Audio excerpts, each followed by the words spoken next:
Hello বন্ধুরা, আজকে আমি শীতলের চাটনি করছি।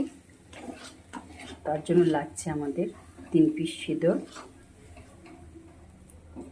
5টা পেঁয়াজ আর 10টা রসুন,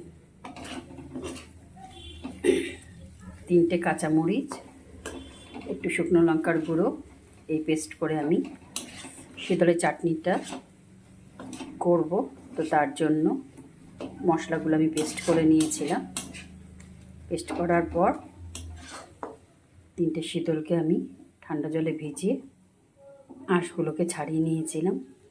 তারপর তেলের মধ্যে পেঁয়াজগুলো লাল লাল করে ভেজে মশলার পেস্টটা কষিয়ে নিয়েছিলাম অফ ক্যামেরায়। তারপর দেখুন বন্ধুরা, কালারটা কি সুন্দর এসেছে শীতলের চাটনি।